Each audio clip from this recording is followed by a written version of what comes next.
ക്രിസ്തുവിൽ ഏറ്റവും സ്നേഹം നിറഞ്ഞവരെ, ശിഷ്യന്മാരെ ദൗത്യത്തിനയക്കുന്നതാണ് ഇന്നത്തെ സുവിശേഷത്തിൻ്റെ മുഖ്യ പ്രമേയം.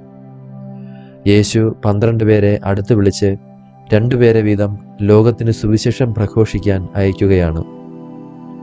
12 പേരെയും അയച്ചുകൊണ്ട് അവർക്ക് യേശു നൽകുന്ന നിർദ്ദേശങ്ങൾ ദൈവം ഇസ്രായേലിലെ 12 ഗോത്രങ്ങൾക്കും ഈജിപ്തിൽ നിന്ന് പുറപ്പെടുന്നതിൻ്റെ തലേന്ന് നൽകിയ നിർദ്ദേശങ്ങളുടെ പ്രതിധ്വനിയാണ്.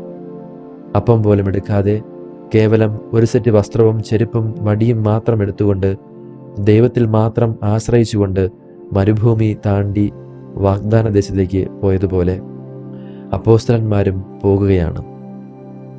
എന്താണ് ഇത് അർത്ഥമാക്കുന്നത്?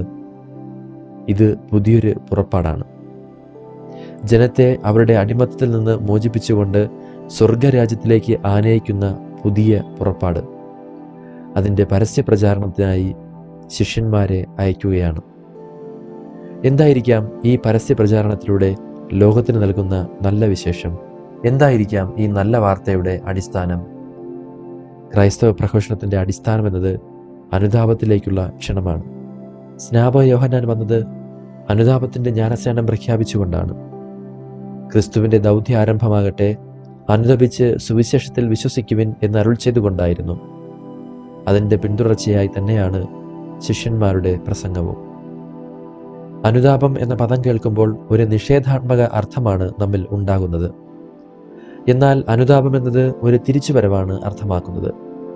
മെത്തനോയ്യ എന്ന ഗ്രീക്ക് പദത്തിന് വാച്യാർത്ഥം മനസ്സ് തിരിയുക എന്നാണ്. മനസ്സ് തിരിയുക, ചിന്താരീതികൾ മാറുക, ജീവിതശൈലി മാറുക. ചുരുക്കത്തിൽ പാപജീവിതത്തിൽ നിന്ന് തിരിഞ്ഞ് മനസ്സും ഹൃദയവും ദൈവത്തിലേക്ക് തിരിക്കുക. ഇതിൽ എന്താണ് സന്തോഷിക്കാനുള്ളത്? മനസ്സു മാറി വരുന്നതും കാത്ത് ഒരു പിതാവ് കാത്തിരിക്കുന്നു എന്നതാണ്.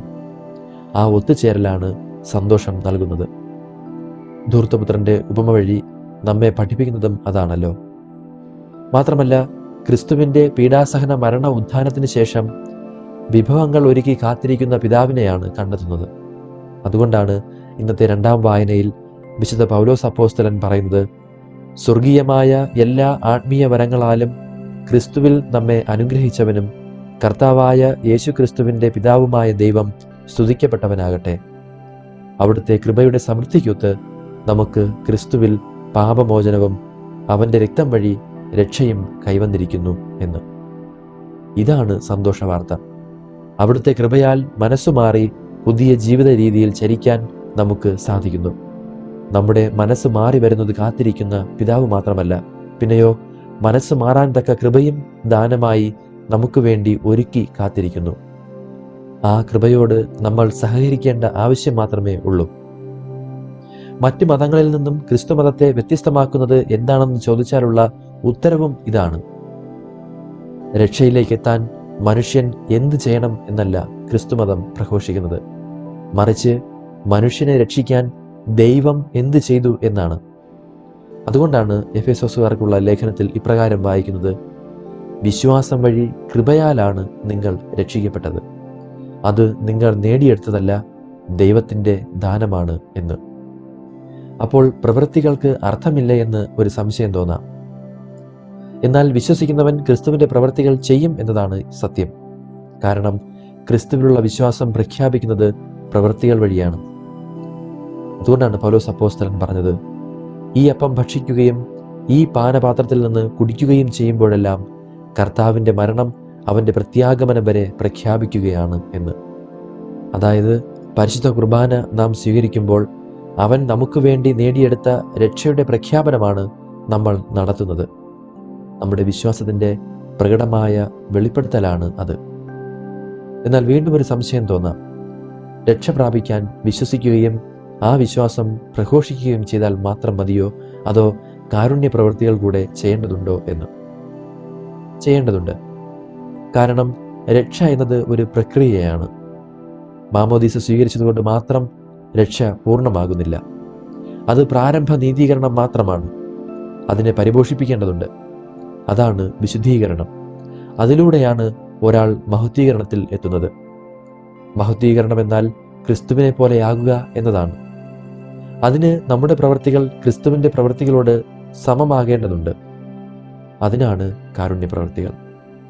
അവ ക്രിസ്തു നമുക്ക് വേണ്ടി ചെയ്ത പ്രവൃത്തികളാണ്. ഒന്നാമതായി, വിശക്കുന്നവന് ഭക്ഷണം കൊടുക്കുക. കാരണം ക്രിസ്തു തൻ്റെ തന്നെ ശരീരം നമുക്ക് നൽകിക്കൊണ്ട് നമ്മുടെ ആത്മീയ വിശപ്പടക്കി. ദാഹിക്കുന്നവന് കുടിക്കാൻ കൊടുക്കുക. ക്രിസ്തു തൻ്റെ രക്തം നമുക്ക് പാനീയമായി നൽകി നമ്മുടെ ദാഹമകറ്റി. പരദേശിയെ സ്വീകരിക്കുക. തൻ്റെ പുതിയ ഉടമ്പടിയിലൂടെ തൻ്റെ രാജ്യത്തിൽ അംഗങ്ങളാകാൻ നമുക്ക് അവകാശം നൽകി. കാരാഗ്രഹത്തിലായിരിക്കുന്നവരെ സന്ദർശിക്കുക.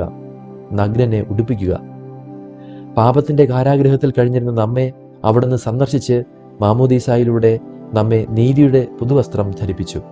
പാപത്തിൻ്റെ നഗ്നത മറച്ചു. രോഗികളെ അവിടുന്ന് സന്ദർശിച്ചു അവരെ തൊട്ട് സൗഖ്യമാക്കി. പ്രിയപ്പെട്ടവരെ, അതുകൊണ്ടാണ് നമ്മളും ക്രിസ്തുവിനോട് സാദൃശ്യം പ്രാപിക്കാൻ ഇതേ പ്രവൃത്തികൾ ചെയ്യേണ്ടത്. അതിനാൽ ദൈവം നമ്മുടെ രക്ഷയ്ക്കായി തൻ്റെ പുത്രൻ്റെ പീഡാസഹന മരണ ഉത്ഥാനങ്ങളിലൂടെ ഒരുക്കിയ ഈ സുവിശേഷം, ഈ രക്ഷ നമുക്ക് വിശ്വസിക്കാം, അവ പ്രഖ്യാപിക്കാം. കാരണം മാമോദീസ സ്വീകരിച്ച ഓരോ വ്യക്തിയും മിഷണറിയാണ്. ഫ്രാൻസിസ് പാപ്പായുടെ വാക്കുകളിൽ, സുവിശേഷം പ്രസംഗിക്കാത്ത മാമോദീസ സ്വീകരിച്ച ഒരാളും നല്ല ക്രിസ്ത്യാനിയല്ല എന്നാണ്. അങ്ങനെയെങ്കിൽ ആദ്യമായി സുവിശേഷം പ്രസംഗിക്കേണ്ടത് സ്വന്തം ഭവനത്തിൽ തന്നെയാണ്. ഒന്നാലോചിക്കുക, കുടുംബത്തിൽ വിശ്വാസ സംബന്ധമായ കാര്യങ്ങൾ എപ്പോഴെങ്കിലും സംസാര വിഷയമാകാറുണ്ടോ? കുടുംബത്തിൽ എത്രമാത്രം സമയം വിശ്വാസ കാര്യങ്ങൾക്കായി മാറ്റിവെക്കപ്പെടുന്നു? സുവിശേഷ പ്രഘോഷണം എന്നതുകൊണ്ട് മതപരിവർത്തനമല്ല സഭ ലക്ഷ്യം വയ്ക്കുന്നത്. ഉത്ഥിതനായ ക്രിസ്തുവിന് സാക്ഷി നൽകുക എന്നതാണ്. അതാരെയും അടിച്ചേൽപ്പിക്കുന്നതല്ല, മറിച്ച് രക്ഷ ഒരുക്കി സ്നേഹത്തോടെ ഒരു ദൈവം കാത്തിരിക്കുന്നുവെന്ന സദ്വാർത്ത അറിയിക്കുക മാത്രമാണ്. അതിന് നമുക്കെല്ലാവർക്കും സാധിക്കട്ടെ. ദൈവം ഒരുക്കിയിരിക്കുന്ന ഈ രക്ഷ എല്ലാവർക്കും സമൃദ്ധമായി ലഭിക്കുമാറാകട്ടെ. സർവശക്തനായ ദൈവം, പിതാവും പുത്രനും പരിശുദ്ധാത്മാവും നമ്മെ സമൃദ്ധമായി അനുഗ്രഹിക്കുമാറാകട്ടെ. ആമേൻ.